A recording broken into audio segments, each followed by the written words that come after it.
Hey guys, Amy here. Welcome back to our channel. So this is video number 3 in my new series called Magical Memorabilia, where we travel back to the earlier days of Walt Disney World history and I share with you some memories, pictures, and memorabilia from the trips from when I was a kid. So far in this series we have visited the early 80s and then last time was the later 80s, early 90s. But this video is going to focus on one year alone, and that is 1995. So if you are all ready, let's kick back, relax, and dive into some Disney history. So we were there in July of 95, and I actually still have the ticket from that trip, which I will show you guys. This was a 4-day super pass. This gave you entry into Magic Kingdom, Epcot, and MGM Studios. And they still date stamped as of the mid-90s, and I think it's interesting too. If you look closely, it tells you which park you actually went to. So they have MK for Magic Kingdom, and EC for Epcot, and ST for the studios. And then down here in the corner, they would also punch out how many days you had left on your ticket. I'll show you the back as well. It actually has the price right on it. So this 4-day ticket was $137 back in 1995. And I also still have a Magic Kingdom guide map and entertainment schedule from that trip. It's pretty neat, I'll open it up. So here is the 1995 Magic Kingdom park map. Try to get this in so you can see the majority of it. I'm glad I kept this. And I'll just show you the times guide and entertainment schedule real quick.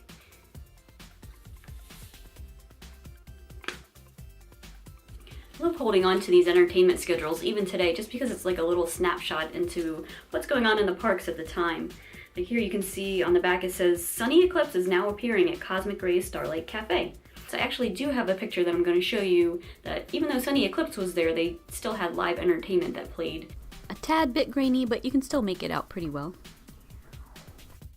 And also in 1995, Pocahontas was a big thing still. So it says here you could meet her in Liberty Square.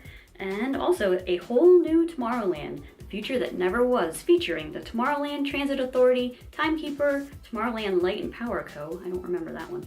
Astro Orbiter, and the new Alien Encounter. I loved Alien Encounter. That ride was awesome. And then they replaced it with Stitch. I personally never minded Stitch's Great Escape, but I know a lot of people were happy when they decided to go ahead and close that one. I'll give you a look here at the inside of the entertainment guide. This is what it looked like. So you had Mickey's Hollywood Theater and Mickey Starland. Oh, Mickey Starland. Let's see what else is on here. So it's just like they have today, just a list of everything that was going on in the parks, from parades to entertainment, and also special dining experiences. And 1995 was the era of the Mickey Mania Parade and Spectro Magic. Remember how heartbroken I was when they took away the Main Street Electrical Parade and replaced it with Spectro Magic. So I never really cared for that parade just because I was always a little bit bitter about it, but it was a good parade, I guess, and I know there's a lot of those out there that love it. But like I said, there's just a lot of cool things on this entertainment schedule today. For just $19.95 a person, you could participate in a special birthday motorcade down Main Street, USA.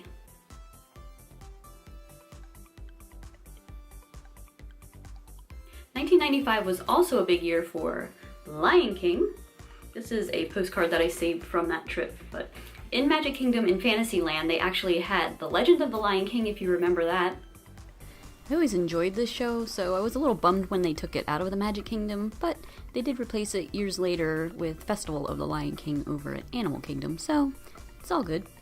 But moving on to the rest of the pictures from Magic Kingdom, 95 was a very special trip for me. I had just graduated high school, so that was pretty exciting. Also, it was the first year that my then boyfriend, now husband, Glenn, ever went to Disney, so that was really fun taking him along for the first time. Love this one, getting photobombed by the big bad wolf. And in 95, the Skyway was still in operation, so you could get some pretty cool aerial shots like this one here of Dumbo down below. And now to move on to the rest of the parks. I didn't get many shots at Epcot for some reason this trip, but I thought this one was pretty cool where I'm sitting on the old fountain that used to be at Epcot when it first opened, which is no longer there. I had a couple pictures from MGM Studios that I was going to share. This was the first year that we got to go on Tower of Terror, which opened in July of '94, so it had been open about a year, but this was the first chance that we had to ride it.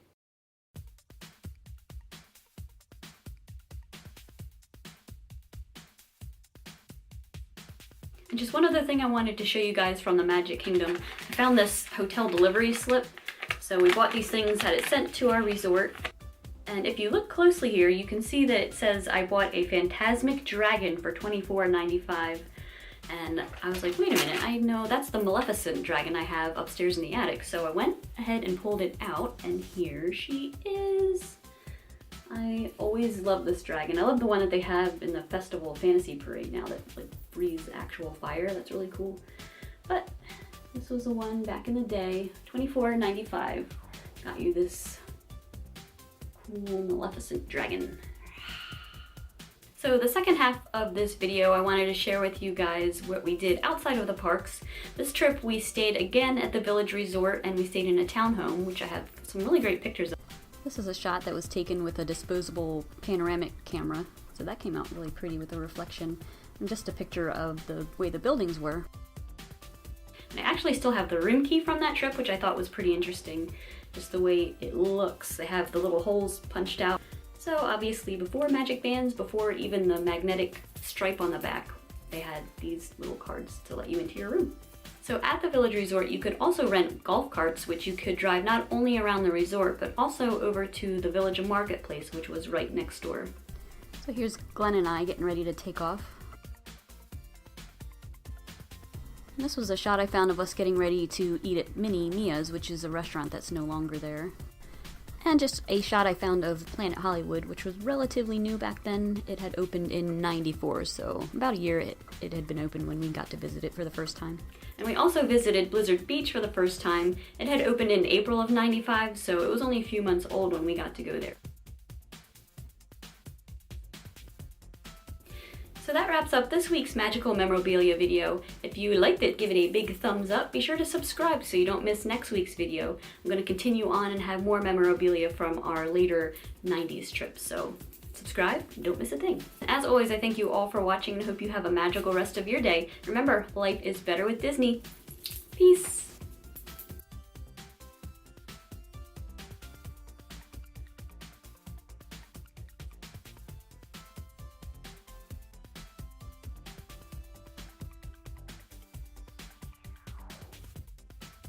And something really worth sharing from Planet Hollywood. Get ready. Toothpicks. Exciting stuff, huh?